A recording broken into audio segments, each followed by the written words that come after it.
Okay, there's the recording and the music.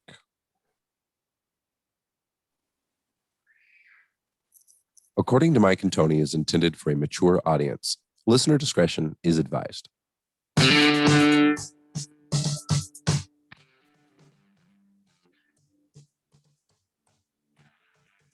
Aaron Von Pierce. We're back at it again. It's episode 127. You got some toys to play? Huh? Yeah, 127. You got some toys to play with over there. Got a whole bunch of new stuff, dude. Well, not audio. I mean, the mic has been the same as it's always been. Yeah. I mean, not as always been. It just sits here on the side. Usually it's this mic, but today, now that I got this fancy little sound card that I can use. Applause, yeah. So new and improved. Now we got some comedic relief whenever I want to chime in and hit that up. So I love it, dude. Have some fun with it. See what happens. All right, we got a guest today. He's been on the show a number of times. In fact, I was watching a really old podcast we did a long time ago. But I'm always stoked to have you on, brother. You are a friend, a brother, you're family to me. I love you very much, sir. It's Lacy McDonald, Staff Sergeant Lacy McDonald. Put some respect on the name. How are you, sir? Good to be back. Love y'all too, man. You know, it feels great to be back. Let's rock. And I love that hat you got on. I was commenting on earlier there, dude. That's pretty sweet. It's just a Colorado Rapids hat. That's all. That's just Colorado Rapids. Lacey's hat. Yeah, I like the style of it. That's why it reminds me of the like the NBA hats back in the day. You know, like when I was growing up in the 90s, they had that same kind of style. Exactly. Yo, you know, DJ Jones designed it. So. Oh yeah. I did not know that. I've seen those floating around. I didn't know he was the one who designed that. That's cool. He designed it. It kind of looks like those old school Laker hats, you know. I was gonna say, well, the old school, just like the old hats back in the day that we used to rock, you know, like that's right. The Kings hats, the Lakers hats, the Starters, the Raiders hats, all those, Exactly right, man. Exactly. That was back in the day when we were wearing starter coats, y'all. Man, I remember I had like a fake one. And it had like, unfortunately, it had like drawstrings. Is that the right word? Like it was like you could pull it. Hoodie strings on the sides. Okay. Yeah, kind of like that. Except it was like the super flexible ones, and it had this button on the end. And so growing up, man, it used to tick me off so bad. Like all my friends would come up and pull it, like when I least expected it, and pop it into me. Yeah, some BS, man. That's that old school, baby. That's that old school flavor. Nah, I always wanted a starter jacket, man. I could never get my hands on. Yeah, same. I remember how happy I was the day my dad showed up. My real dad, my biological dad, showed up out of nowhere one day with a pair of Nike Air Jordans. And I was a kid. Do you guys know what Pro Wings are? You ever heard of Pro Wings? No, maybe you ain't heard of them. Where I grew up, Pro Wings were like the super, super cheap shoe that was like, they fall apart, but they're like the wannabe Nikes. And at the time it was Nike, Reebok, LA Gear. I'm trying to remember what some of the other big sneakers were. Converse. Yeah. Oh yeah. Converse has been big. Chuck Taylors. Heck yeah. Yep.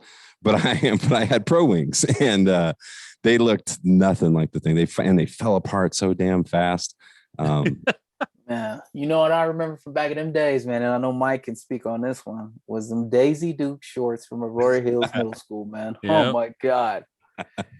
I always joked around because like when we wore those shorts, but you wanted to wear something under them because you didn't want to wear your stupid boxers and like have things like just hanging out. Wait. When you're talking about shorts, you're talking about shorts for guys? Yes. Yeah. Like that was our uniforms in middle school were like they straight up never got updated, man. They were like straight up from the 70s and 80s. Like it was all hand-me-down stuff until the 90s, bro. Like, they was definitely from the 70s, man, for sure. Yeah, I'm talking about Daisy Duke. Like, I remember I had a parent pull me to the side and be like, "Yo, they got these things called jock straps. Okay, stop your stuff from like." Because every time I went up for a rebound, like my stuff would down out of one of them.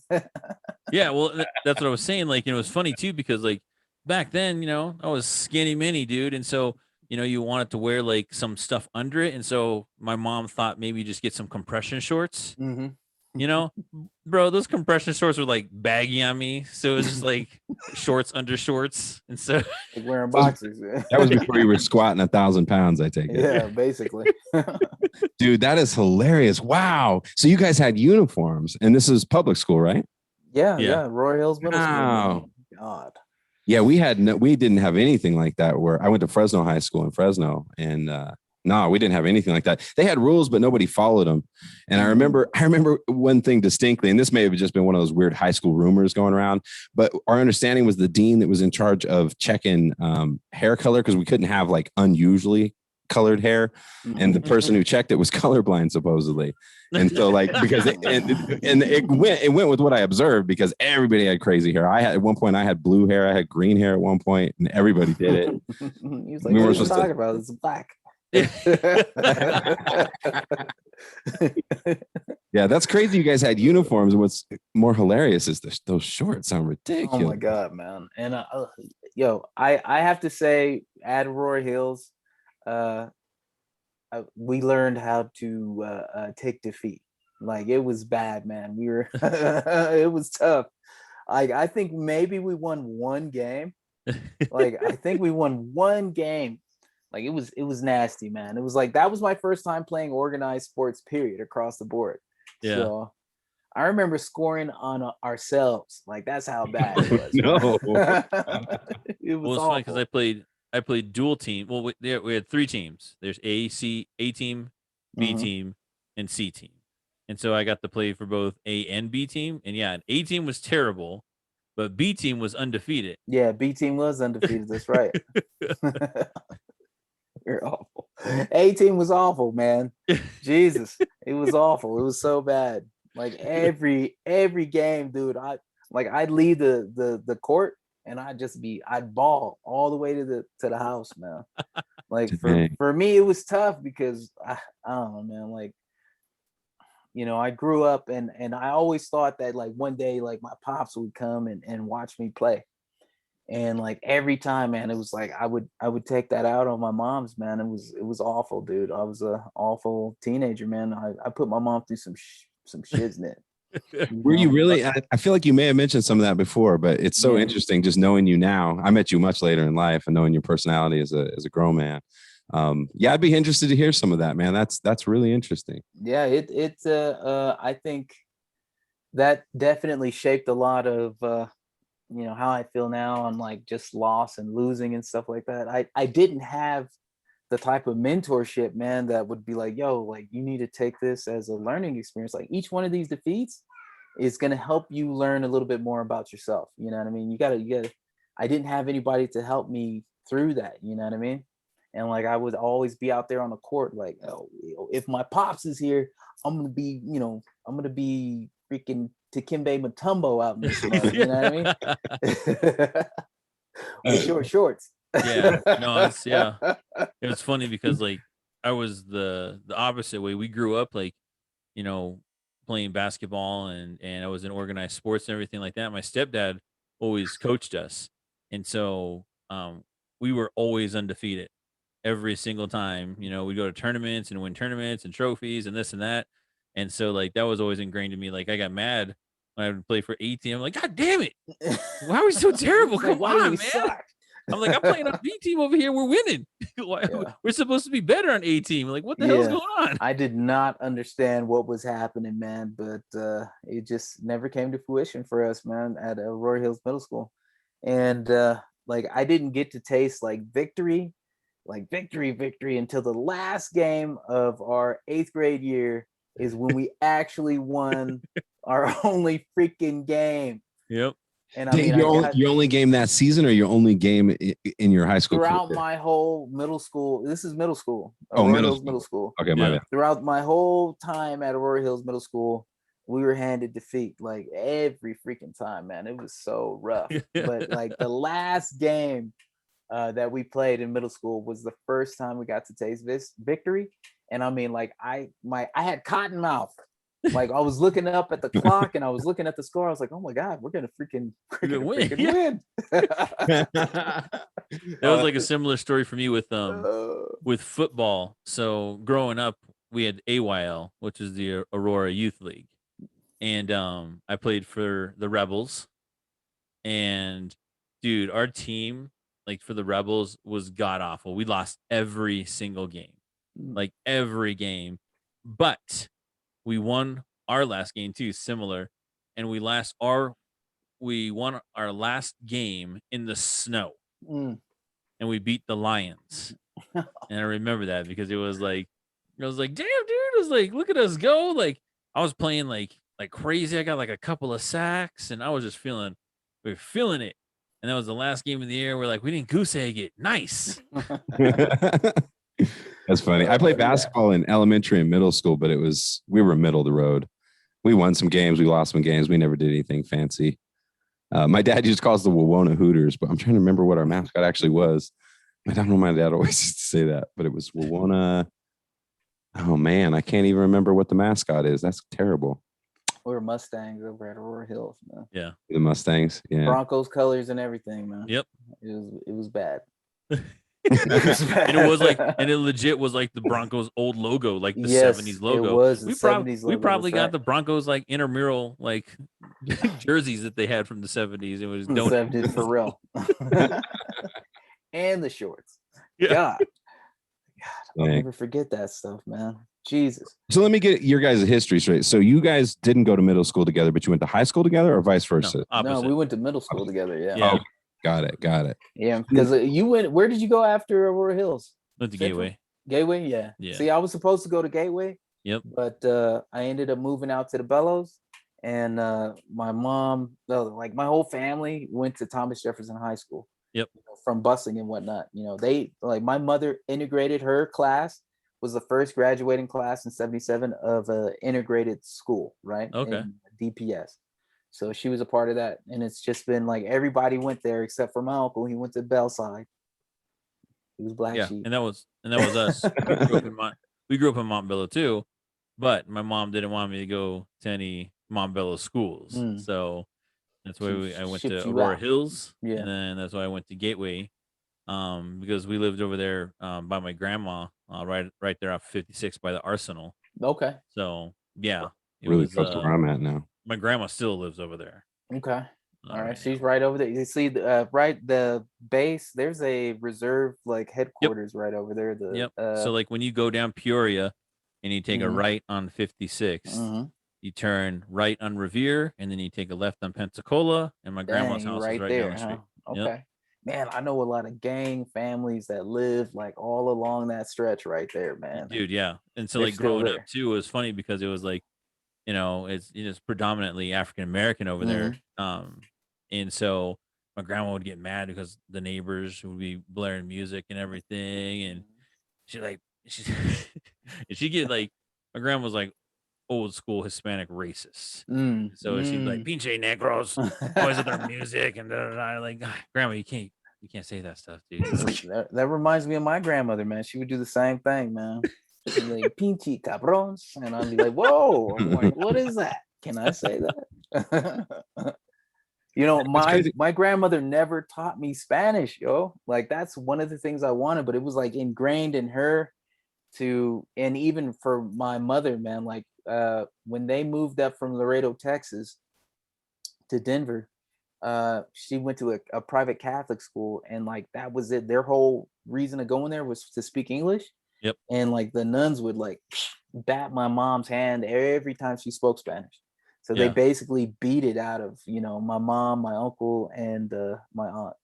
And that was just generational, because that was the same thing with my family. My mom never taught us Spanish because she didn't want us to be held back and or thought of lower than a regular English speaker. And to this day, I get mad at my mom, and I'm like, I could make you like twice as much money as I can now by being bilingual. Isn't that sad? Isn't that sad? And again, like we lose a piece of our culture, right? Yeah. Like that's our culture right there, man. And it's especially hard for a Blaxican kid to find his his space. You know what I mean? Like because I go like I'm both. Like that's me. Like I'm African American. I'm Latino. Like I got indigenous blood in my, like I thought my grandmother was tripping when she was like, yo, we're Azteca. And I'm like, no, we're not. What are you talking about? And then I did the 23andMe like 2 years ago. And no shit, like 23% indigenous Native American, man, down in the region is right over there in the Aztec region along the Mexico City, and then down a little further south. So yeah, I was like, damn, that's man, crazy. it's so crazy to hear you guys talking about this, because I'm taking right now. I'm working on that master's. I'm in a class which is the title of it is Teaching Multilingual Learners. And we're learning all about that stuff. There's this dude, Joseph Swina, who's an educator. And he shares his story. He's a Native American, and he talks about growing up with his family. So I was just recently reading this like essay he wrote, and it's terribly sad, man. He like talks about growing up with his, they were super, super poor. They didn't have electricity. He grew up, he's a little bit older, a bit older. Res? Res? Okay. Yeah. And so he went through that whole, yeah, man. And he went through that whole systemic, that's exactly what they did. Beat it out of them. Like you leave your language at home, leave your Indian at home was a common phrase that was used. But it was just so sad, man, because he's talking about his childhood, and the dude had such a loving childhood and how close he was with his family, and like community was such a huge thing growing up. And he just gets into these details, and you're just like, oh, this warm story. And then he gets into the part where he starts school. And like once he starts school, he's just stripped of everything, bro. And it's like, it's unbelievable how we do that. And so it's weird to hear you guys talking about it. And you just realize, like, when we say systemic, it's not just the education system that was doing it. It's everything. It's all of society, so that it gets in the heads of your grandparents, right? And your parents that are like, no. The right way to be is like this. I want you to speak English. I don't want you speaking this language. So it's a trip to hear these real life examples like this. It's kind of crazy for me.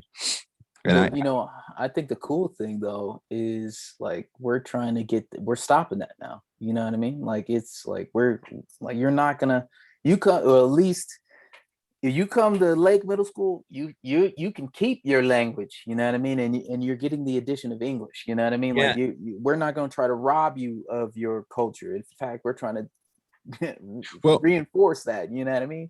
Yeah, we understand scientifically. That's the old school monolinguistic idea is like, and that's how America is, right? It's like a monolingual nation wannabe. Anyway, truly, it's not. I mean, there's tons of Spanish, tons of other languages spoken here, but it's that idea where we used to think of language as like if somebody was bilingual, you thought of them as having both languages inside their head, like separate, right? They're two separate. So leave that one, work on this one kind of thing.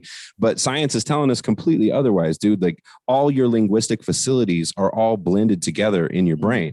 And so it's not just that it's like you're telling them leave it at home, but you're like robbing them of their abilities. Like the fact that they actually bring a ton to the table when you speak another language. And not to mention the benefit you brought up there right off the bat there, Pierce, was you said, I thought it was funny because I was just reading about that. Like Obama gave a speech talking about that, where it's like, there's so many jobs here in America that end up filled by people who are not usually born here, because we try to beat the language out of everybody here. And so we don't have the people that are qualified to be these like translators and in these high level positions that we need, where we need high levels of fluency in multiple languages. So now it's crazy, man. It's a trip, but I agree with you. I like where we're at, Lacy. I like where things are at nowadays, where it's something they bring to the table. I do it all the time in class, man, because that's my jam, bro. I teach English language development, and so I've got all my students speak all kinds of different languages, and we bring them into the classroom every day. We're constantly fresh. Yeah, man, because it's important, because so many times these students get misplaced as like special needs or like something else when it's just not accurate at all. Whereas if you use their language, you realize like, wow, they have a lot to bring to the table. They have a lot of deep understanding of even the content that we're talking about, and they can do it so much more eloquently and easily in their home language. Yeah. And what that does, what comes to mind, Mike S. Love that, man. That's my brother. I love that guy. Obviously, there are times where I'm like, what did he say? Like, and then you're like, okay, I get it. But when he's speaking like Spanish, like in his homeland of Spain, I was like, whoa, this cat is like extremely elegant with how he speaks. Oh, 100%, dude. Like the freshest thing. When we were at that school board meeting in October, he just like, it was just elegant, like how he speaks in Spanish. It was the freshest thing. Yeah.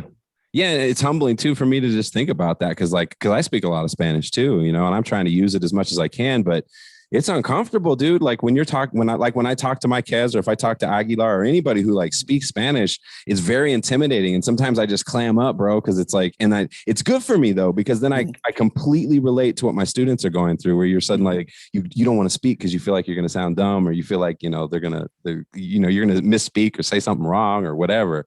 But yeah, no, I agree, man. I love that guy a lot, and man, that's the homie, dog. Yeah. For real. Yeah, and I don't know how long he's been at Lake.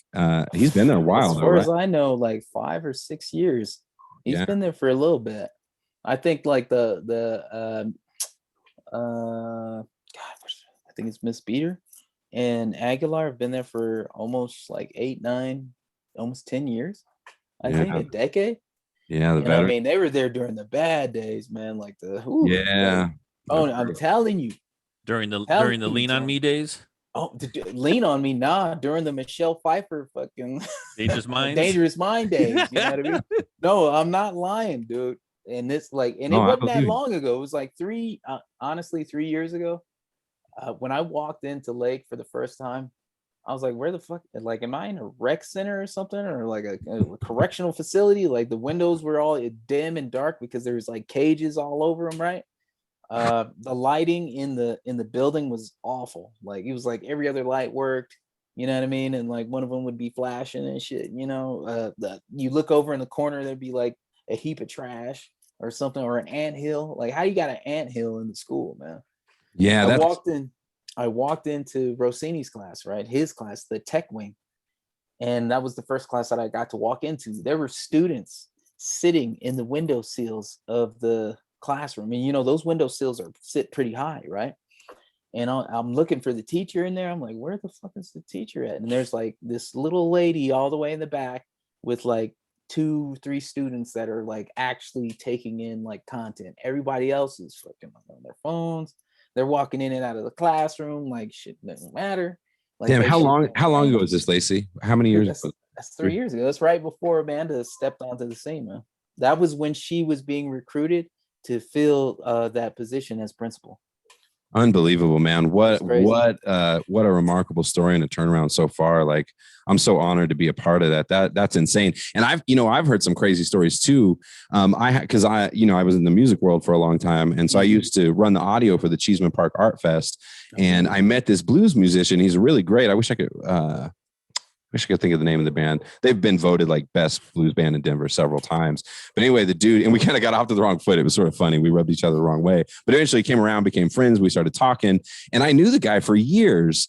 And then one day he hit me up about sound at Cheeseman Park, but I wasn't running sound. This was like right as I was becoming a teacher. And I told him where I was going. And he had taught at Lake like in the 90s or something like that. And he was just like, whoa, bro, good luck over there, man. And he was just telling me crazy stories about like people throwing desks out the window and like just all kinds of madness. And then coincidentally, we had a sub last year that showed up that was teaching there. And I guess they were friends. We stumbled onto that information that I was like, oh my God, like, you know, this other dude I know. And they were both there at the same time. And she shared the same, she actually had my classroom, the one I have right now. And she said the same thing. They used to have them barred up and everything for that exact reason, because people were throwing stuff out the windows and all kinds of crazy stuff. Man, yeah, we've like come a long way there. And definitely, you know, I give credit. My wife is a beast, man. That's a freaking Valkyrie. Come snatch you up off the battlefield type shit, you know? Yeah, no doubt, bro. No doubt. Dude. Oh man, where do we start? Man? I don't know, man. There's a lot. We can start just about. Man has been like I've been through. I feel like I'm going through the ringer, man. And I really need to write a book on this shit. For real. Yeah. Like from internal, like we had our own little, you know, Judas episode and a silent Judas inside of the school, on top of battling, you know, Strive and whatnot. And even, you know, DPS as a whole coming in and like overtones of racism, like for real, you know, volunteering there at the school. So like you guys right now, you guys are talking to I've been labeled a rebel, man. I've been labeled a rebel without a cause, basically, by Strive and DPS, man. That's some real shit. Real shit. Oh man. Yeah. And I'll be honest with you. I feel like I'm in tricky territory talking about this, talking to you as a friend, putting this out there. I feel I am a teacher for DPS as well, but there's some weirdness going on. I like the way you put it with the Judas. Cause you've been volunteering at the school, right? You come in and everything, and everybody loves you, man. I love you being there. You're such a powerful presence. Not to mention, we talked a lot. You popped into my classroom last week, and we were talking about at the end of the day after school was over, and we were talking about how you can't teach kids that you don't have a relationship with. Mm-hmm. And you go back now for these kids. We teach a middle school. It's got 3 years in there. And so a lot of these kids know you, they love you, they respect you, and they respond to you like no other. Cause that's one of the hardest things in a classroom is if you don't know the students. So we just love having you there. But I appreciate that.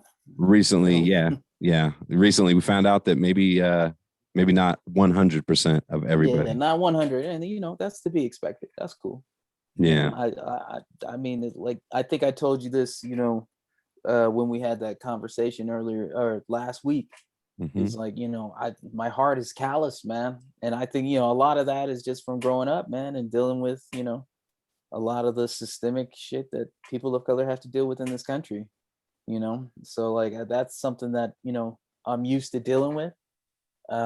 It's just unfortunate that, when you have an organization preaching about equity and listening to communities of color, and in particular trying to get, Black men involved in education, that, you would put so much heat on a volunteer coming in, man. You know what I mean? Like, I ain't asking DPS for money. You know what I mean? Yeah. This is all love. That's seriously, like, it's been nothing but love. Like over there at Lake. And fortunately, I'm able to do that, blessed with Amanda having the position that she has, and we're able to do that as a family, and we've invested so much, man, into to have so much challenge, man, because we're making changes. Even when it came to Amanda got rid of the honors program at Lake, because like, honestly, who was that catering to? We're catering to a specific group of people for the honors class, right? Right. And yeah, it sounds good, like, oh, they got AP classes and all this good, but it's segregating students inside of that, inside of the classroom. So funny. This is lining up with my classes again. We had some classes. I had a 3-hour class yesterday, and we were having a discussion about this where we got put in small groups and we were talking about it. And that was sort of the sentiment of the whole group, was like these IB and AP programs and all this stuff. It's like, it's a big show most of the time, it's like, oh, we got this, take a look at it, come on over to our school. Cause look, we got IB, we got AP, we got honors over here. Mm-hmm. But you're right. It caters to a specific group. No, man. And honestly, with what happened, I don't even know all the details. I don't really know what happened other than, somebody wasn't feeling you there in the building. Yeah. But I'm hoping that we're going to be able to get past this, and you're still going to be there because you're okay. Good. You guys, that was on like your guys' response. You know what I mean? Because Amanda's compromised, obviously. Yeah. But like, it was left up to your like responses. Like, is this something that you guys want as a school?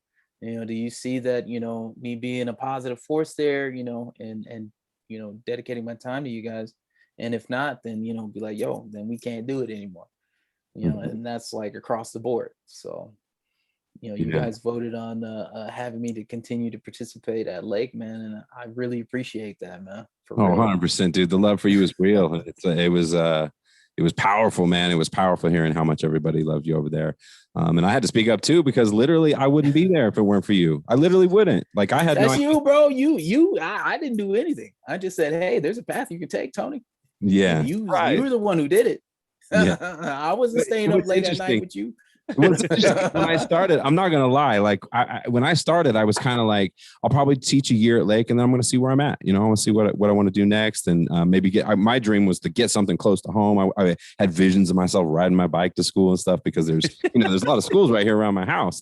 And so that's what I was thinking initially. And then it's weird. It's been weird, man. I never have been a teacher before, and you just fall in love with your students, dude. You fall in love with the community, and you realize, like, oh man, like, it's so funny how oblivious I was to all that before. You know, I'm thinking about subjects and mastering my content and making sure that I masterfully teach it to my kids and impart that knowledge on them, you know, and then you very quickly realize, like, number one, like, oh, I have to know these people, you know what I mean? Like, I got to get to know them. And then once you get to know them, man, the kind of vibes I get at Lake, and you know my history a little bit, like I had kind of a rough go in middle school, and it was sort of a miserable experience for me. And so being at Lake, it's just so lovely, man, because even with troubles that we may face in that community, there is nothing but love everywhere you look. And I look, even the way the students treat each other and everything. And I don't know what it was like before. I wasn't there. I've heard stories. I've heard all kinds of craziness. If you go back 3 or 4 years, what it actually looked like. But I can tell you now, the vibe that I feel there is amazing, dude. They just have love and respect for each other. And I had a student in class the other day that was having a super rough day. And it was interesting. I guess I don't want to get into too many details, but at one point the student got really upset and left. And what was crazy to me was everybody in the class just rallied to support that student. And they're not necessarily all in the same group of friends or anything, but we all were concerned, you know? And so I kind of had to pop out in the hallway and check in. We had a dean out there and stuff. And I just wanted to make sure we all wanted to make sure that the guy was okay, you know, like make sure you're doing all right here in your heart, because we are a family over there, man. And I think that's what came out of this whole thing, is like, sometimes these challenges that we face, they take us out they bring us through it much stronger on the other end. Because I think everybody realized, you know, because we got some new teachers and stuff this year, but everybody kind of realized that, man, that family bond at Lake is real, dude. And you can't fake that, man. That's some genuine stuff. And honestly, just like, you know, you were talking about that connection with your students. You know, I realized that earlier on when I was in Montbello volunteering at DCIS at Ford, man. Like these babies, like they're gonna figure out like if you're faking the funk or not, you know what I mean? And I think that's just right across the board. And it takes that type of investment, man. Like if I can make a comparison, so in the Army, right, we're like, if I don't do my job, if I'm not watching my sector, dude, like we're gonna die. You know what I mean? Like there's literally, our lives are on the line on how we're able to perform, right? Like you have to have that type of investment that, you know, if you don't do your job, man, like you're going to lose your life.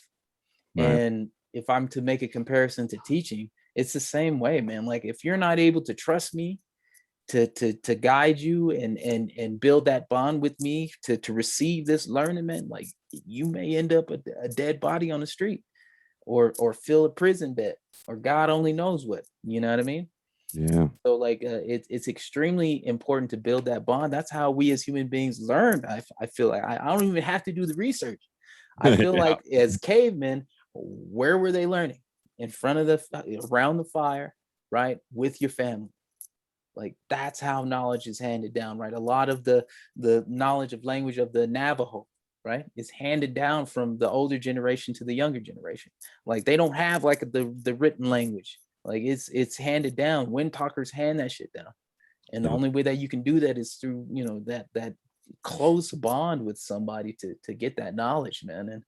And I think the only way we're able to really invest that is like, you know, through what you've been doing, Tony, building those types of relationships, man, you know, and getting that type of investment, like, and kids seeing that shit, you know, like they have to see it. You have to be genuine.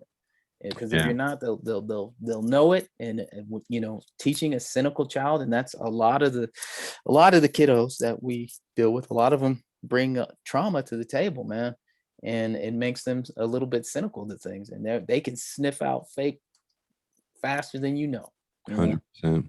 Teachers burn out real quick with that, or maybe they're even like so cynical to the point where when it's too good to be true, they don't want to believe in that too.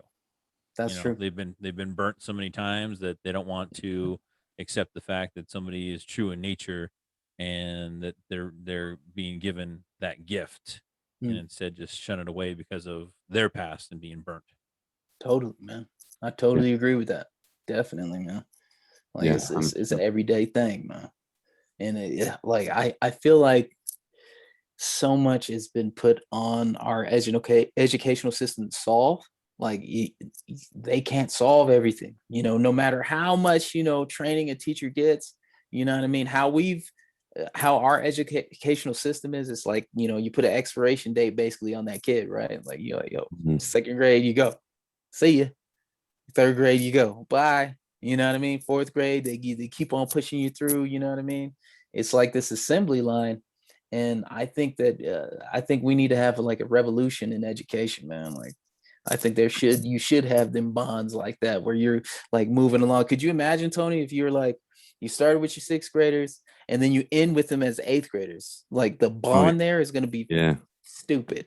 Okay. You know what I mean? I can tell you when it comes to like the academic learning and like what we're actually trying to accomplish in our class, the students I had, so last year I taught, I co-taught. So like I mentioned, I was around the school more. I worked in other classrooms and I only had 2 sections of my own. And I only taught 6th graders in my own class last year. Everything else I was co-teaching with other teachers. But those students that I had in my class last year that are now 7th graders this year, and I have them again, man, we got right down to business right at the beginning. And I was teaching asynchronously, man. Like at the beginning of the year, I don't know if you know that, I was teaching basically where I'm like an online professor, where I was like putting stuff online for students and then trying to meet with them for office hours. Dang, I did not know that. Oh, bro, cool. It was That's rough. I hated it. And I'm glad it's over now. This pandemic, and I don't blame nobody. I mean, we were all just trying to figure out what to do here.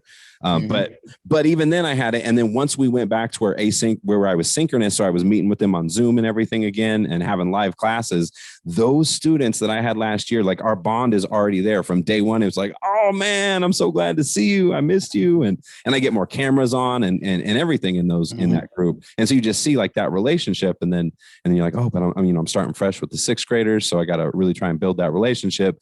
But there is something to be said for that, of like having them for multiple years, like in the ideal world, we'd have educators that start with kindergarten. You teach them all the way through, man. You're there every year. Like you build a really wonderful relationship with them. Yeah, I'm with you on the revolution thing, bro. Like I think about it all the time.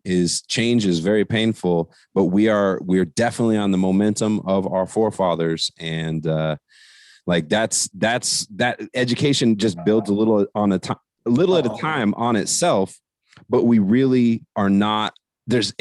I think about that all the time. I'm like, even the most basic elements of a classroom that we look at. Mike, you brought up some pictures last time, or maybe it was a couple of podcasts ago, where you were talking about like a picture of a classroom now and a picture of a classroom 100 years ago.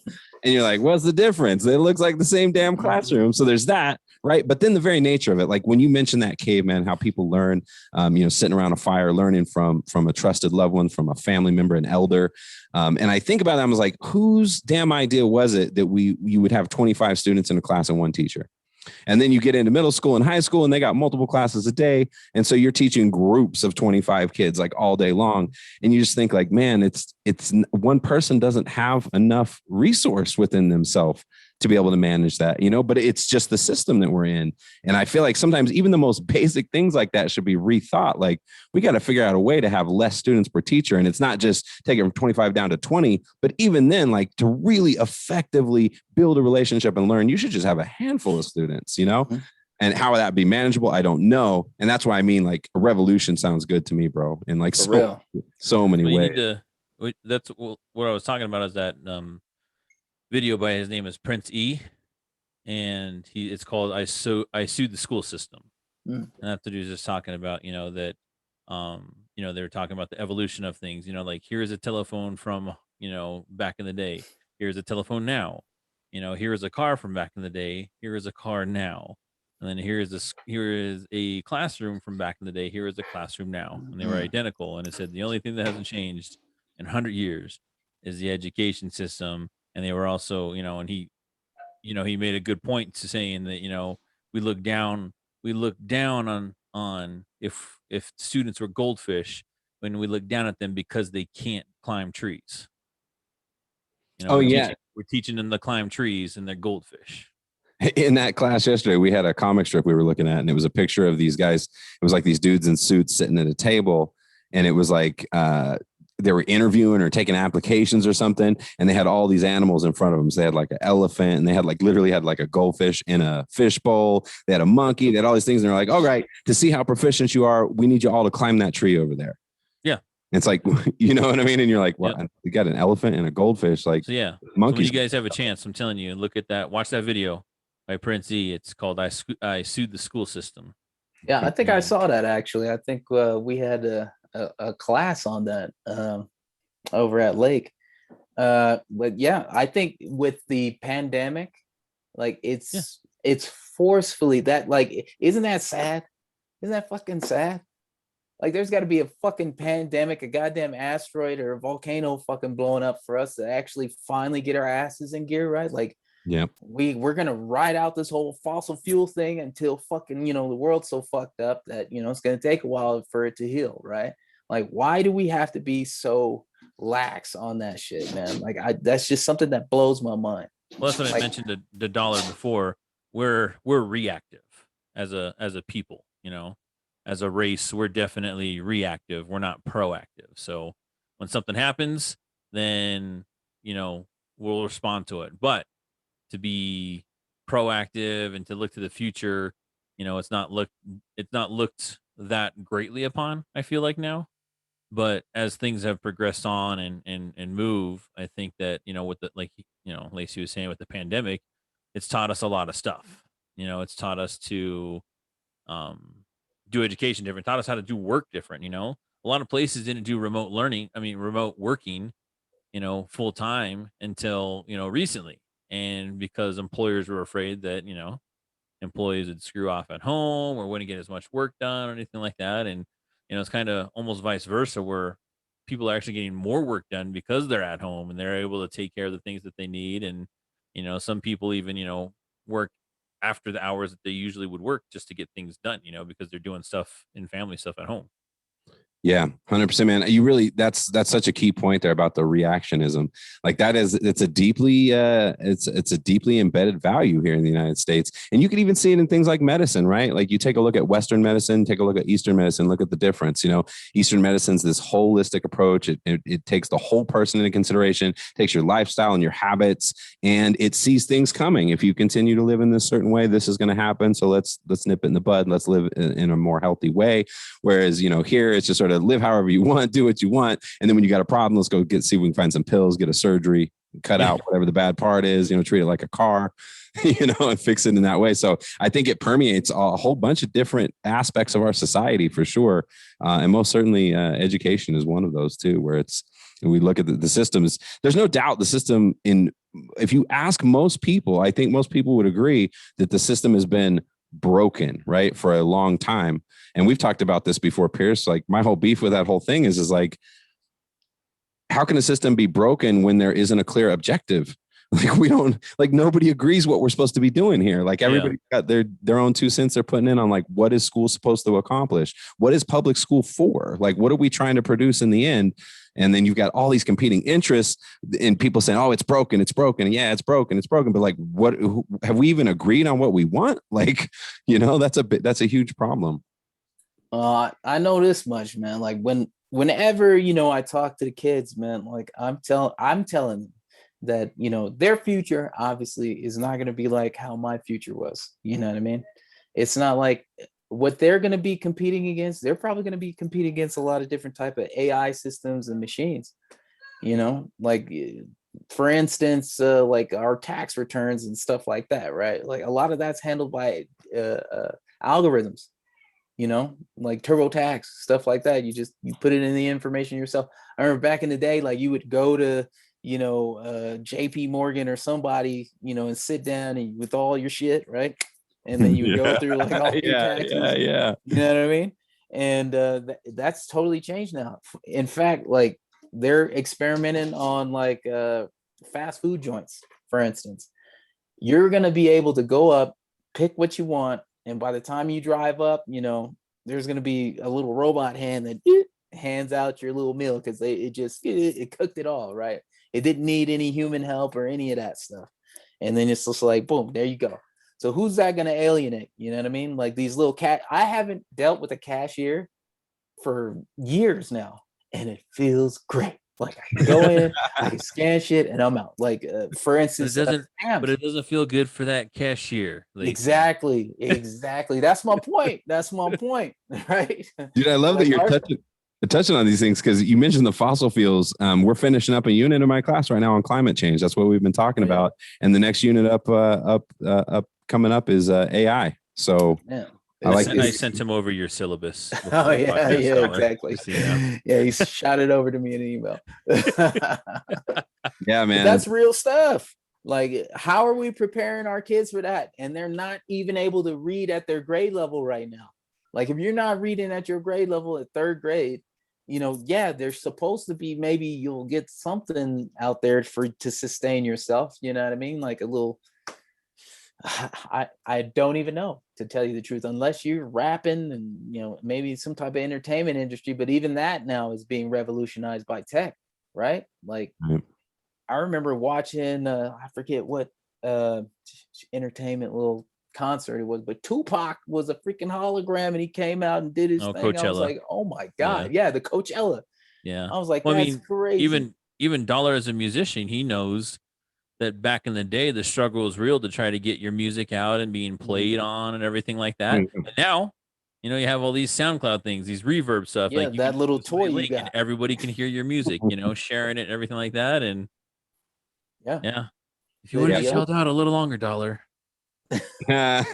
He's on the right path. Don't you mess with that man. I am. And speaking of music, I don't know if I've ever talked about this on the podcast before, Pierce, but I really came to a realization in my life that because I often beat my head against the wall trying to figure out why I really didn't get further with my music. Like, I couldn't, for a long time, I was frustrated about it. I was sort of mad at the world. Like, I couldn't understand. I worked super, super hard on my craft. Like, I got as good as I could possibly get. I put in long hours every single day. And I really honestly came to the conclusion that the reason that I didn't accomplish it was because I didn't want it. I truly did not want it. And the reason I know that is because I love the music, man. I played guitar since I was 15. I wrote music since I was 15 and I enjoyed it. It was this pure experience that set my heart free. It was just like meditation or exercise or something like that. And when I decided, okay, I'm going to do this as a profession, all this ugly bullshit came with it. And I acted like a child in a way because I really didn't engage in the things that I should have been doing if I wanted to have a successful career, right? If you want to be a successful musician, especially nowadays when you've got all this technology at your hands, it's all about networking with people, right? You got to get out and be interacting with different groups and putting stuff together. And I always felt myself super resistant to it. And so when it came time, I'm so thankful that I found teaching and it worked out the way it did. And I feel like everything happens for a reason. And sometimes I feel like, man, I wish I got into teaching earlier. But I think that journey was huge because I feel like I've heard a lot of really smart people say that most of life is figuring out what you don't want to do. And that one I was a stubborn one, dude. From the time I was like, I don't know, probably, I think I made that decision that I wanted to do music probably around the age of like 23, 24, something like that. That was really what the path I wanted. And I just went after it. And it took a long time. It wasn't even until like when I started teaching and stuff, I still hadn't realized it. I really hadn't taken a hard look at it. And then looking back on it, I was like, man, all those things that I needed to do, there was something in me just resisting it. There was something in me that didn't want it, didn't really want to do what I had to do for it.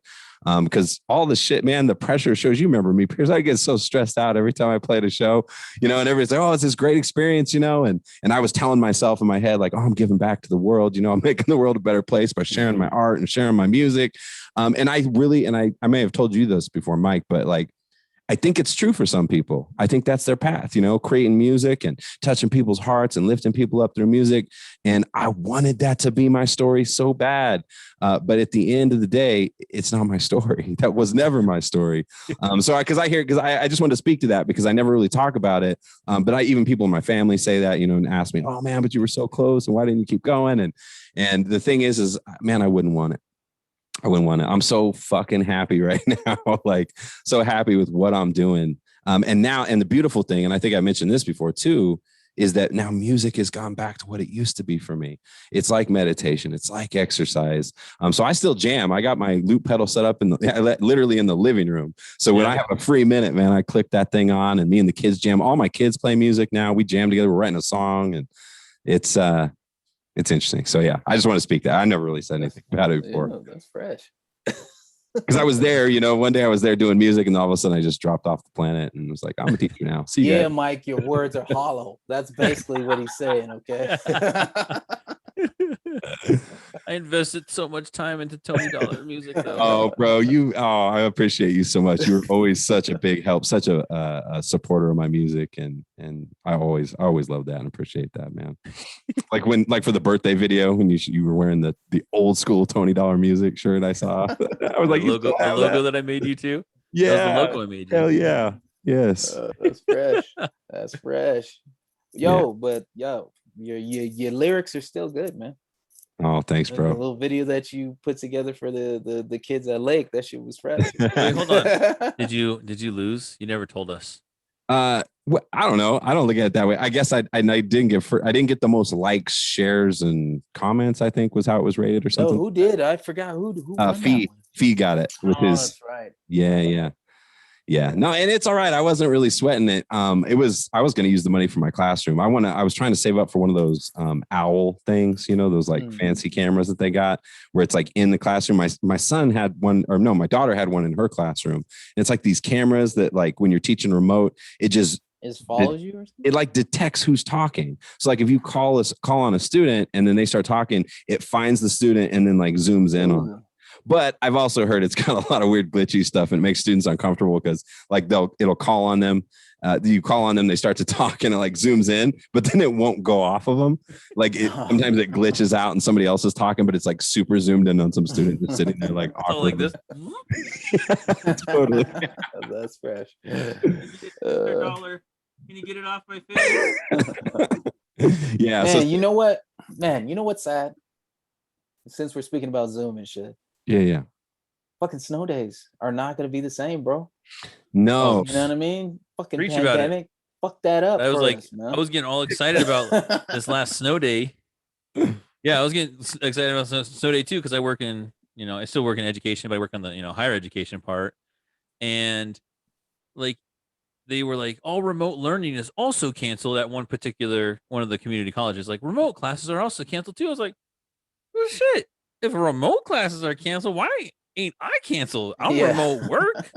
Yeah, no doubt. No, for sure. But did you guys heard about the little kid who like wrote the letter? I think he was a 5th grader or something. He's the reason that DPS actually has one solid snow day. Like when it snowed. So now what the deal is if it snows really hard and everything shuts down, we get a legit old school snow day the first day. So like everything shuts down. There's no school, no remote school, no nothing. But then on the second day, if there's more than one day, it immediately pivots to remote. It's like get your ass back up. Yeah. Is that okay? So you guys are in the, in the public school system.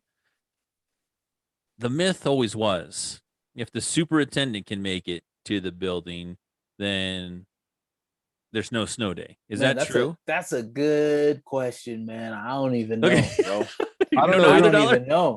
No, I mean, I don't think so because there's. I'm about to ask Amanda, man. Maybe she. Hold on. Yeah, my understanding. We'll see when he gets back. Let's see if I get it right. Amanda, but my understanding, there's a different. Mike had said that there's this myth in the public system that if the superintendent can't make it to the school or whatever, if it's a snow day or something, if the superintendent can't make it into work, then nobody goes. They close everything down. Is that true? No.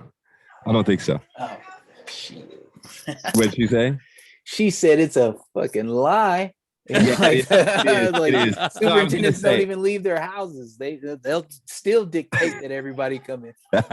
No, I've thoroughly looked into this before, and there's actually a person that's in charge of making that decision. And they've got very, very specific protocols that they go by, and they work with Colorado Transportation, and they like bring everybody in, and they have like certain times that they try to make the decision by. But it's not really related to that at all. It's a good theory, but no, I don't think it has anything to do with the superintendent actually getting. I remember that one year it like they were talking about it was going to snow or whatever. You remember that, Tony? Are you going to talk about the one where they kind of like miscalled it? Oh my God, it was really badly, and like people were dying and shit. Yeah, a lot of accidents. And then they jerked back the other way after because they were so nervous about it. The next time that there was like a little bit of snow, and they're like, everything's canceled. Like, everything's done. Yeah. Oh, so they treated it like it was Regis High School. Yeah. Lacy, come on. You know that. You grew up out here. I would remember it was snow day. And I was like, I'm like watching 9 News. I'm like, all right, I'm gonna see if Gateway's on here. I'm gonna see if Gateway's on here. And it was like every single fucking time. Regis Jesuit canceled. Regis Yeah. Jesuit canceled. You're like, Dude. what the fuck is? I was like, Yo, why? And it was like sometimes it'd be the only school. And I always joked around with Fran because that's where Fran went. You know, he went to Regis and he would always crack up. He goes, bro, it was true. He goes, whenever it snowed a little bit, they canceled us. Like somebody could get like one of the little bugs hit the windshield and they're like, yeah, school's canceled.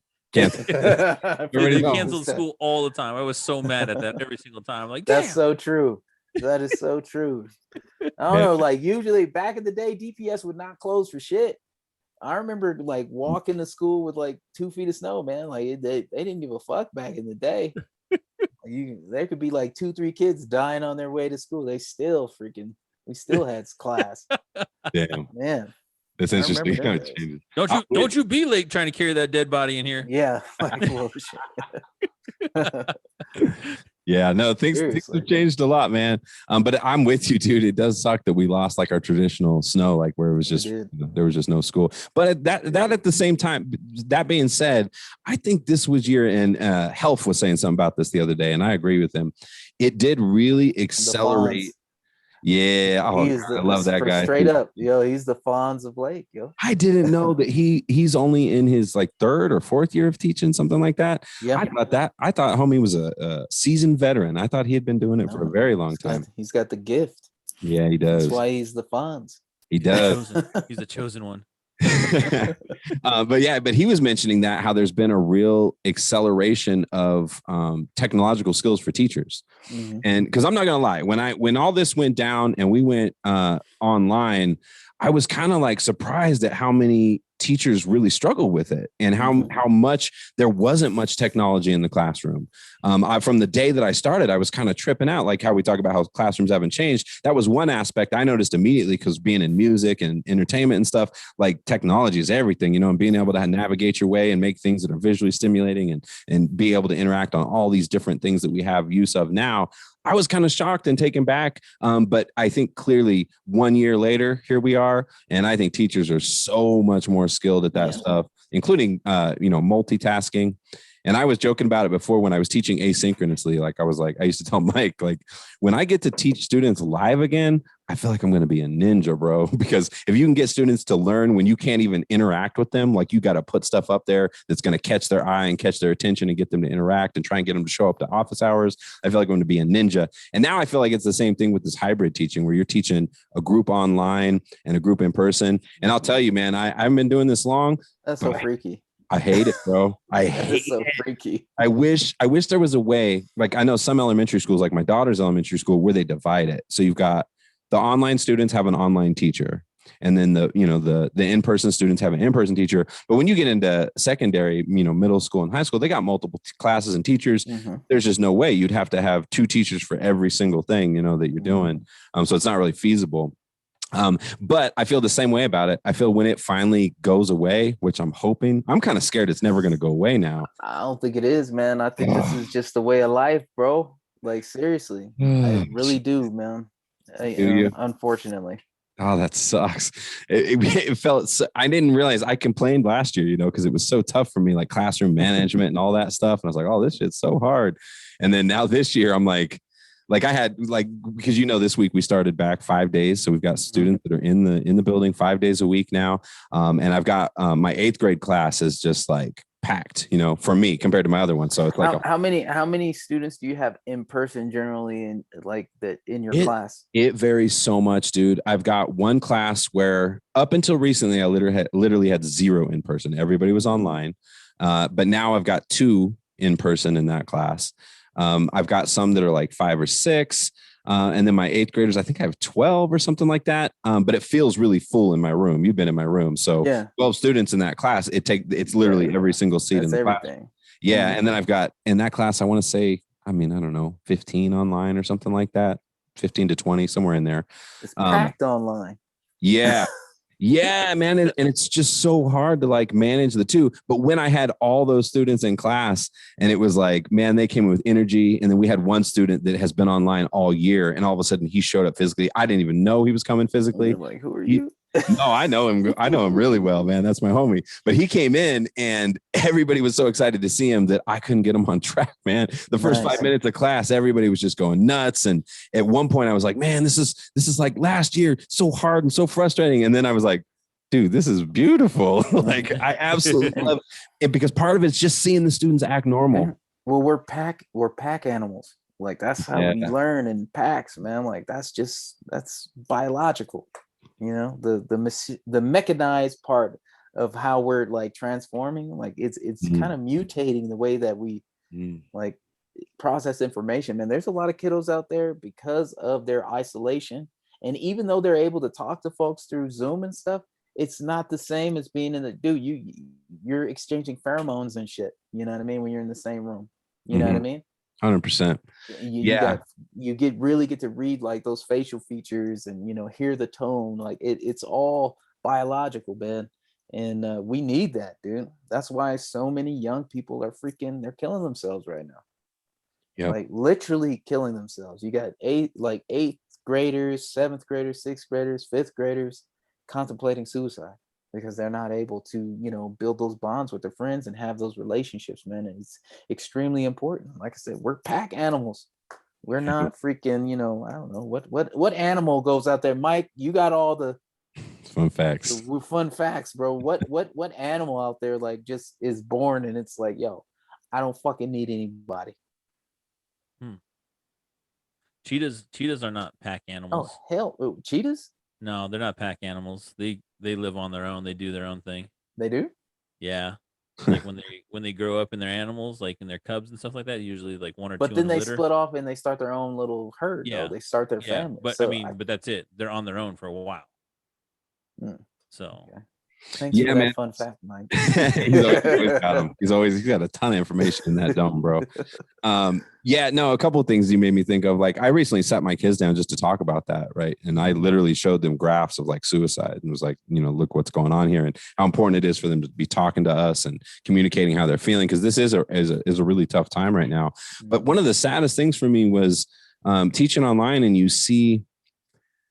Like I said, like last year with, you know, as a first year teacher struggling a bit with class management and trying to figure that whole thing out.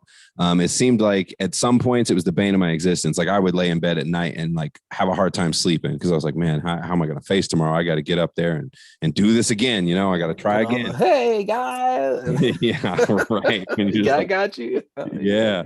Yeah. But then when we went to online and you saw those same students just completely transform, bro, like quiet, shy, like they're not talking to anybody because they're at home, they're in their own world.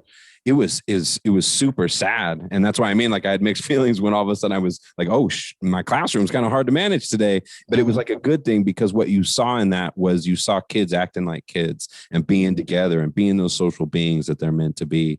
And seeing that transition for everybody online. Like I have one student where she's been online all year.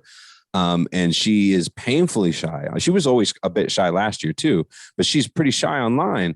And when I would call on her, you know, she just would not respond. And then sometimes she would message me and just be like, she would either make up an excuse that, you know, my mom was talking to me, sorry about that. And I'd be like, oh, okay, cool. But you're good now. Could you go ahead and read the goal for today or whatever it is?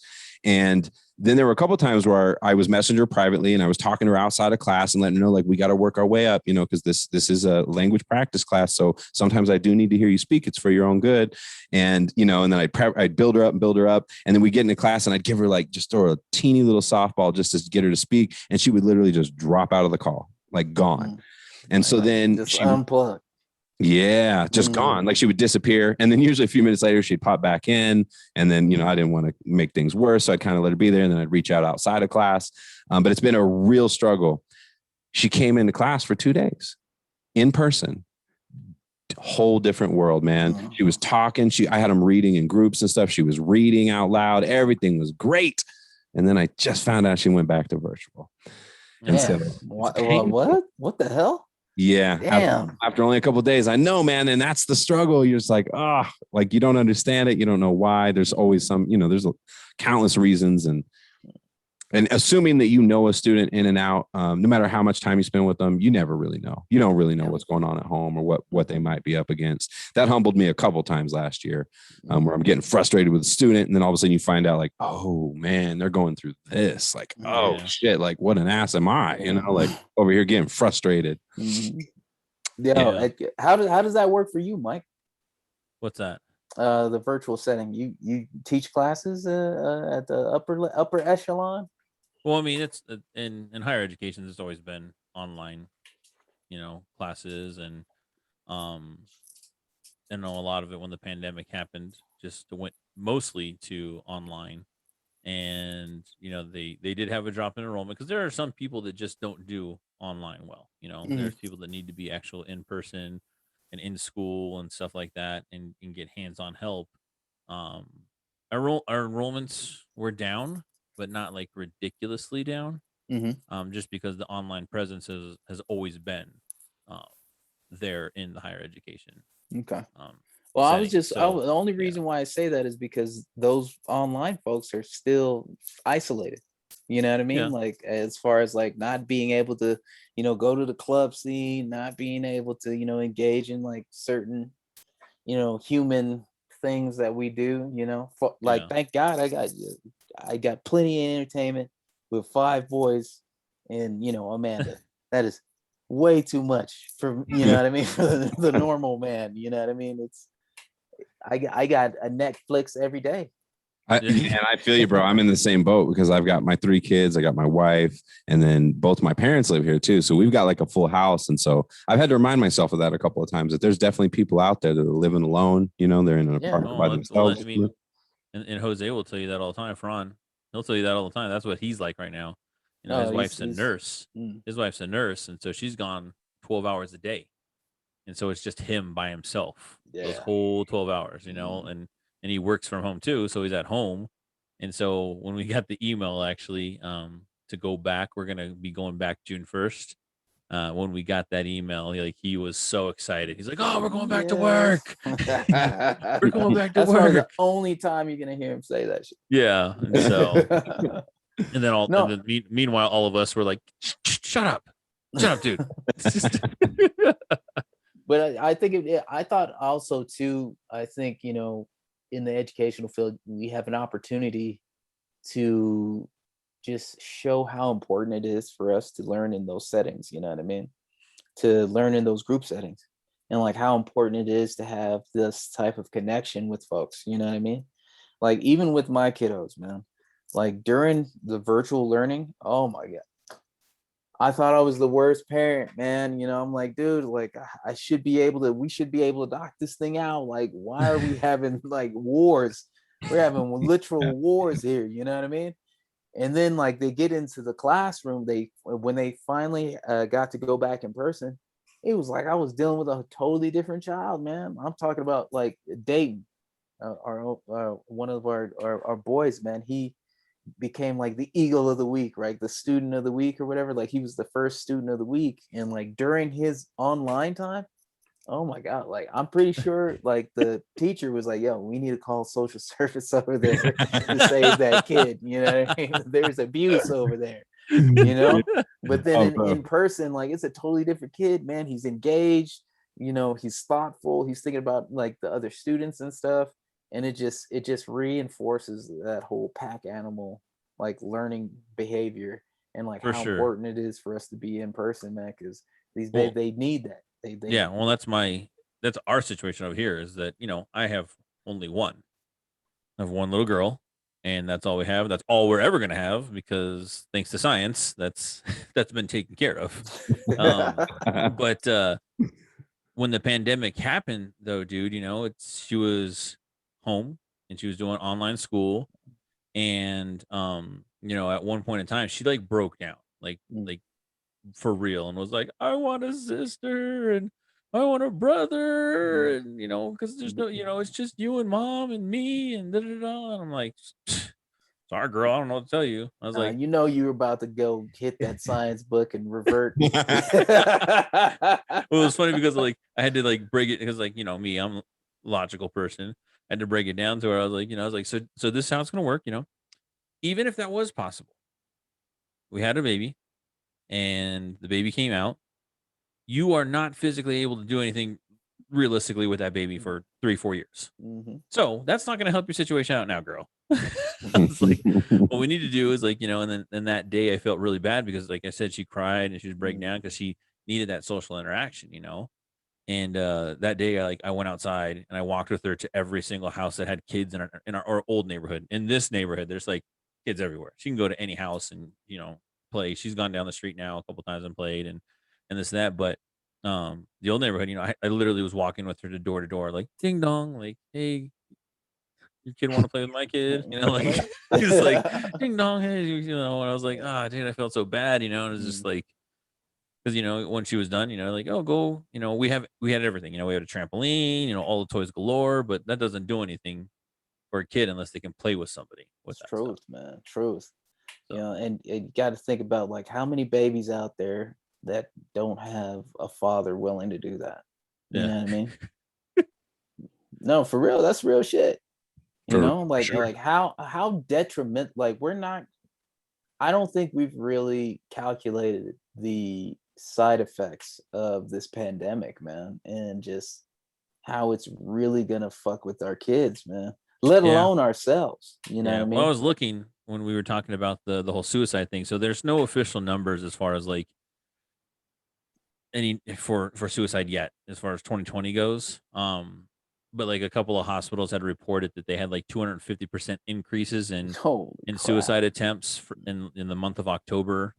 There was a few saying that there was like doubled and this and that. So yeah, it's real.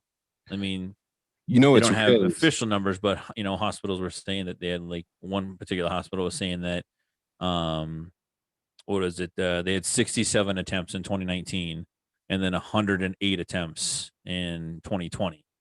And they said in October they had a 250% increase in those numbers from the previous year. And I mean, even before the pandemic, like especially in Colorado, we had issues with suicide in young people, period. Like there were a lot of kids ending their lives, man.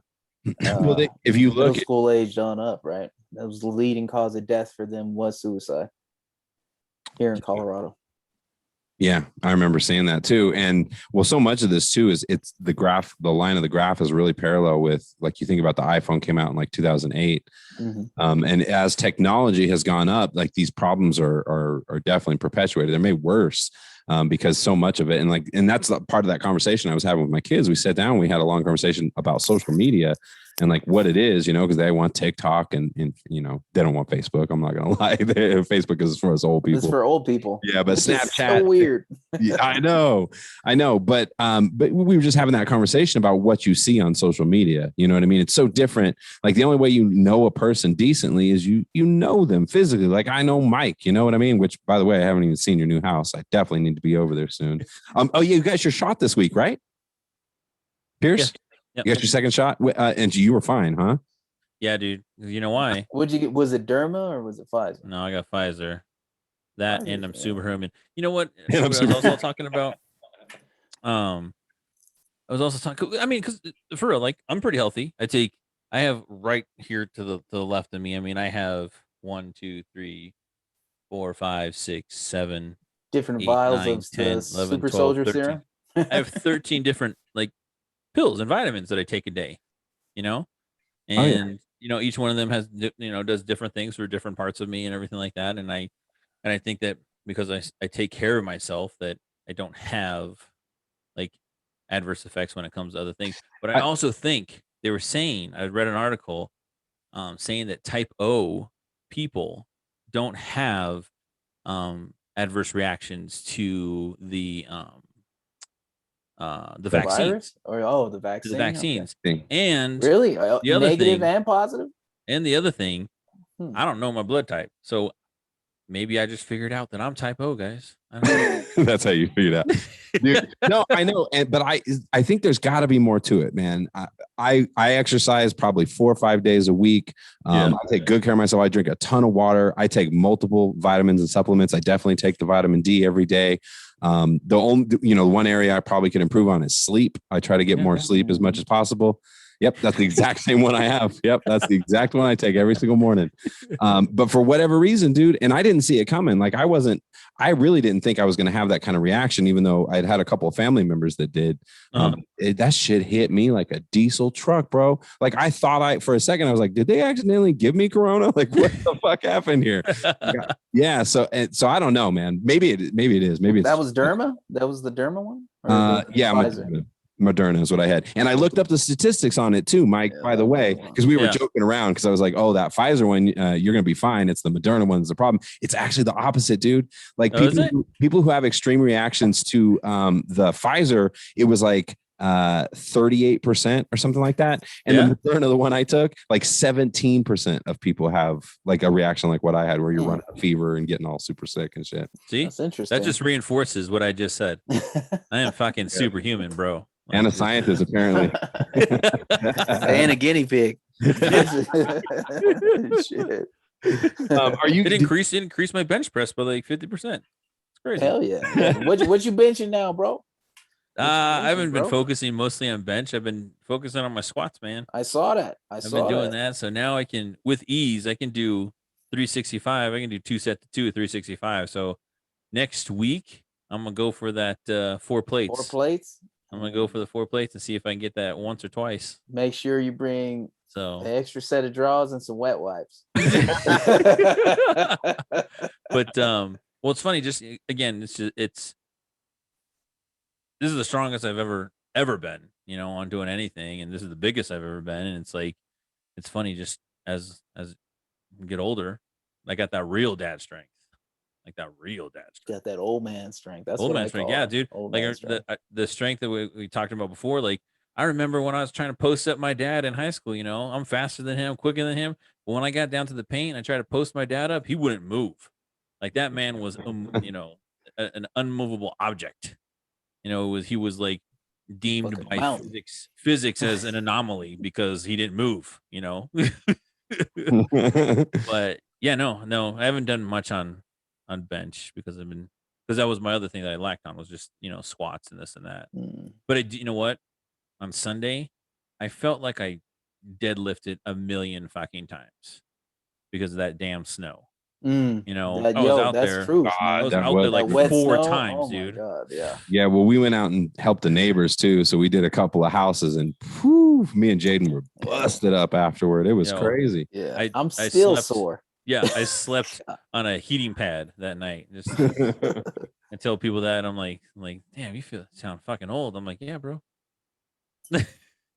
Hey, Lacy, are you and Amanda still doing those workouts? Because that's the kind of stuff I'm doing. Yeah, we do. Yeah, we're still popping them out, man. Oh yeah, I love that, man. I don't even know which one you do, but we do Beachbody too. And now for the first time, me and Myra are actually doing it together. You guys kind of inspired us. So we've been doing like a mix. So at first with the Beachbody, we were doing Shanti stuff. Yep. And then we started, Amanda was like, Shanti's hard on the knees. I'm like, you know what? You're right, because my knee is swollen. So I was like, you know what? Let's do a little something else. And then she was like, well, let's get on the Caesar workout. So it's another black dude on there named Caesar, and he does his focus. It's definitely a combination of strength training, weight training, and like Pilates and a lot of like sports focus type of workouts. Yeah. So he blends all that shit together, man. And Amanda loves that shit. And then when we're running, like it's on and popping, baby. Yeah. So it's 2 different worlds on the workouts, man. Just because that's all I do is weight training. I like to lift heavy shit, and I lift heavy all the time. Meanwhile, Tira is the opposite. She doesn't like to lift heavy. Like I took her to the gym with me 2 weeks ago, and she said I murdered her. Her legs were like sore for like a whole week because she went with me on leg day, unfortunately. Yeah. Leg days, I'm like, oh, my shit's wobbling. Oh, and so it's funny because so I did her, she did my workout, and then I did her workout, and Tira's all about yoga, and all this and that. Dude, I look like a fool. Like, I'm like, I'm like fucking strong. I'm strong. I can lift all this and then blah, blah, blah. Then I try to do these yoga poses and like hold my like body weight up and this and that. And I'm like, I look at her and she looks at me. She's cracking up because I'm like sweating, dude. I'm like, yeah. I'm like, why am I sweating? Why? I'm like, I looked at her. I'm like, why are you not sweating, man? I was like, how is this shit peaceful? I remember the first time I did it, I was like, oh my God, how is this? This is pure torture, man. Yeah. Like, Well, I told I you, was slipping.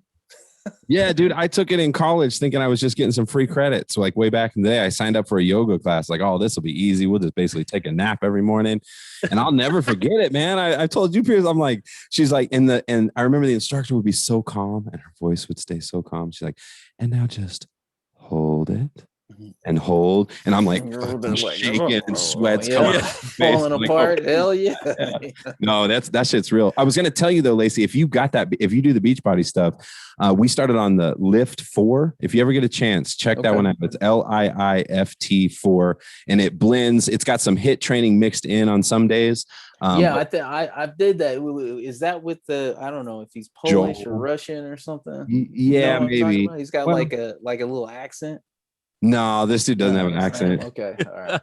Yeah, there's a dude on there. He sounds like a straight Russian, like Moscow dance. That Beachbody's a real thing, and COVID made me revolutionize because I was more like Pierce. I was never a really super heavy lifter, but I was always a weight guy. Like I just like going in and lifting weights, and then I would do running or some kind of cardio separate or whatever. But when COVID hit, and then I stopped going to the gym, it was like I got desperate to figure stuff out, and I look at it in a whole different way now because I used to think I was like, nah. Maybe how you were, approaching yoga or whatever. Like I was like, it's not the same, man. I'm not going to be able to build as much muscle. I'm not going to be able to be as strong and as fit. And then we started some of the stuff we started doing. I mean, I couldn't walk. Today was leg day for us, me and Maya today. And it's like, oh man, by Sunday, bro, I'm not going to be able to walk at all. Like 100%. And I'm not lifting heavy weights, dude. I've got, like 30 or 40 pound weights that I'm doing squats and stuff with. 30 and 40s are like, they're destroying me. When we got started, I was like, I ain't gonna be no bitch. Like, don't give me, I don't want no fucking 15-pound weights, 10-pound weights. Give me this shit. So I grabbed the 40s, right? The Shanti shit. And then we started doing I was like, damn, we did the first set. I got it. But then I was like, there is no fucking way I'm going to be able to do this 4 more times, man. Yeah. And seriously, I got so humbled, man. I was like, I genuflected. I said, Lord, you have humbled this man. It was painful. Then I picked up the 5s and I was like, I can't remember what these are called. I think they're just called some kind of flies or something. These right here. You ever do these? This? Yeah. Those, bro, I started with 25s when I did that. Dude, I ended immediately. I was down to 10s. Like you can't hang that many times in a row. So you're doing it fucking 30, 40 times, right? You're doing 30, 40 reps. Yeah. And I was like I said, I did it with the 40s. Oh my God. I was like, I don't even know what am I doing? What are these cats doing? On the Beachbody vids, they're carrying these huge weights. They look huge, but they're they're 5s or something. Yeah. Oh yeah. I mean? Yeah. They call them out every once in a while. And you're like, oh damn, I thought that was way more. They do call them out. Yeah, you're right. They're what the worst feeling is? Because the people, those people in the videos, man, that's the worst part because they're shredded, bro. These are very physically fit people. And so I always freak out when I'm doing an exercise and we're doing it for the first time. And so I'm starting with something and I grab my weight that I think I'm going to do. And we're in the middle. I'm like, oh boy, this is pretty tough. And then he's like, oh, look at so-and-so here. He's got 25s right here. That's masterful weight. And I'm like, oh shit, I got 35s right here. I got 35. Yeah, exactly. Definitely ain't as strong as that dude. I need to slow down. One of my favorite, one of my most humbling stories ever at the gym was when I was doing a leg day kind of a deal, and I was gonna do lunges. I was like, oh, I'm gonna do me some lunges, dude. Right? I grabbed these 80s and I went all the 80s each. I grabbed these 80s. I was like, oh, I got these 80s. I was like, this is no problem. Walked all the way across the gym. People watched me walk across the gym. Right? I got over to the other side of the gym. I did one lunge with 80s. And I was like, oh no. I just tore my hamstring. Oh no. And I was like, everybody just watched me walk all this weight over here. And they saw me do the one lunge. I gotta do all these lunges now. And so I lunged all the way back and I put them back on that rack and I was done, dude. I was like I'll see you next week. No, I got no shame in the gym, bro. I've done that so many times where I throw way too much weight on something and just immediately I'm like, yep, I'm that guy. I got to put this shit back. There ain't no way I'm going to bust myself up on this thing. Yeah, that's hilarious. Though, you know what was humbling for me, Pierce, was you told me when we talked about it recently, you were saying it was for all of us, it was one of our first leg workouts. But for me, I was trying to play the role like I knew what I was doing, doing legs, because I was like, I'm from the 90s, bro. It was like all upper body, like everything, chest and back, and arms and shoulders. And so we did that leg workout back in the day that we still talk about to this day. Yeah. And I was doing way too much weight. When I look back on that, it was ridiculous. Like the deadlifts and stuff that I was doing was. What were y'all doing? What were you doing? I don't even remember like how much it was. Yeah. So like it was this workout that one of our, well, it was this workout that our coworker gave us. And he's, first off, he's a big ass fucking dude. He was pushing 300 pounds, right? He was a big, muscly dude, and gave us this workout, and it was me, Jared, Tony, and Jesse, and we were all downstairs, like in our where we worked at Jones. Well, wasn't Joe D there too? Yeah, and Joe, and we were doing. He gave us this printout of all these workouts to do, and so we were doing the weights, and then like I think it was just like again the pack animal thing. Lacy is where we saw one person doing that weight, and it was like, well, shit, I'm gonna do that weight too, and. Yeah, that's the story that we have all the time, because we also did this right before the holiday break. And so we're all just like walking around like old people, like, bro, I told everybody that like I got tricep workouts because like every single time I had to go to the bathroom, like I was like, like lowering myself onto the toilet because I couldn't do it. Lacy, I literally slept downstairs on the couch for multiple days. I was like, I couldn't get up the stairs, dude. I was like, I can't fuck with the stairs, man. And I remember almost, I don't think I actually threw up. Maybe I threw up a little, but I was like close to throwing up, and I was just like hanging in there with you guys. It was so funny to hear later that everybody was in the same boat. I thought I was the only dude, so I was like, man, I gotta hang with these guys. I gotta keep this way. I don't know if that's toxic masculinity or what, dude. Oh, there was a lot of toxins in my body after that, for sure, dude. Oh my god, that is fucking hilarious. Yeah, man. Dude, I know how it feels, baby. Okay. Yeah. Fitness is your jam, bro. I'm down with the fitness, man. That's but that that comes a part of the whole military thing. Like we have to be in physical shape, man. I had to make sure my soldiers were in shape, so that was like an everyday thing. Yep. 4:30, we up. We're in formation. We're getting shit done prior to fucking people even getting out of their fucking beds. You know what I mean? So it's just the way of life. That's what I told her, and extended the invite to Dollar to come over to my house and work out one day and bring Jade in. So maybe you two one day come on over, because I legit got an apartment complex gym in my basement. You should send him the video you sent me, bro. Like of all the stuff you got. He just recently like picked up all this equipment. He's got all kinds of stuff. I'm so jealous, man. I wanted me to ask you where you got all those, because we're in desperate need of a few different dumbbells. Because right now I'm doing for like my weights. I'm doing the ones that you like put the weight on it or whatever. Marketplace. Honestly, I'm gonna from building the gym with Amanda. Amanda, like she was like a wizard on Facebook Marketplace. Like she would be hustling on there, literally. Yeah. Like we got ours, Tony, because that's what Tira does. It's her. The apartment complex was one of the apartments that she used to oversee, was doing a renovation on their clubhouse. And so they were getting all new equipment. They got rid of all that shit. Okay. Gotcha. Okay. Yeah, and they were like, they were like, just shoot us a number on what you think all this stuff is worth. And so, like I said, I got that Smith machine, a spin bike, 2 benches, dumbbells from 5 to 50 pounds. I got 3 pounds worth of weights. And what else did I get? I got something else. See, that's what I want, is that how you said you've got the dumbbells, because I've got the old school, man, where I've got the old weights, so I'm changing them around, but I've only got so many of them. What do you mean old school? Like plastic and concrete? Like the ones where you have to tighten up at the ends. Yeah, those ones. I got those. I got those too. School? Oh my God. Because to me, this is what I want. Okay, I want the whole rack like this. Yeah, and that's what I have. Yeah. Gotcha. Okay. Sorry, I don't know what I'm talking about. But so for all that stuff, Lacy, I got it for like $350. Oh my God. So the bike alone is like fucking $300-400. The Smith machine that I have, brand new, is $3,000. Oh my God, that's man, you're a blessed, lucky man, dude. Let me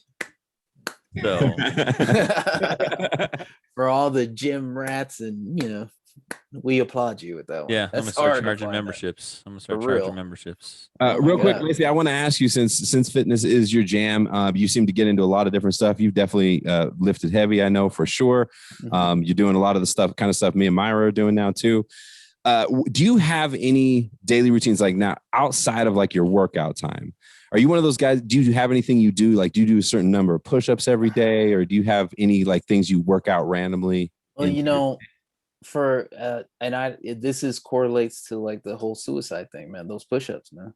Like I guess for a whole fucking year, I was doing 77 push-ups a day, and so that was fucking awful. Like I didn't know that. Like I got to a point where I was like, man, what the, like, seriously, what am I doing? Like I'm really, my chest is mush. Like they were just like, I literally had testicles just swinging off of my, I felt like I had no muscle fiber or anything up in there, man. Like it just felt like jelly.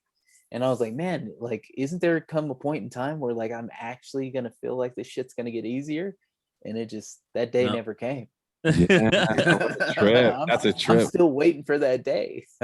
Shit. You can do the old school Herschel Walker. Remember him, the football player? Yeah. Herschel Walker said that he used to do 1,000 push-ups, 1,000 sit-ups, 1,000 pull-ups a day. That shit sounds like One Punch Man to me. Every day. He used to do it every day. And he was saying when he was a kid, to get himself into that, like in between commercials, he would see how many push-ups he can do in between commercials of like TV shows that he'd watch. And look how old that dude is. Have you seen him? Yeah, he is fucking shredded. Yeah, still. Yeah, he's still a beast. Yeah, he's an animal. Yeah, he was doing MMA. Yeah, that's what I want to be, baby. I want to be an old man just shredded.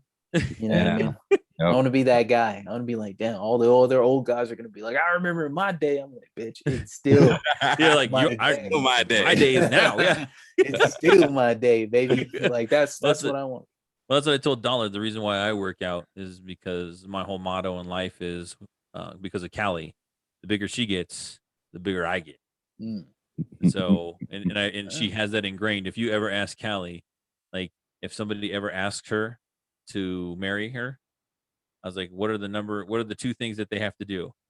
And she'll tell you that number one, they have to ask me. And number two, they have to beat me up.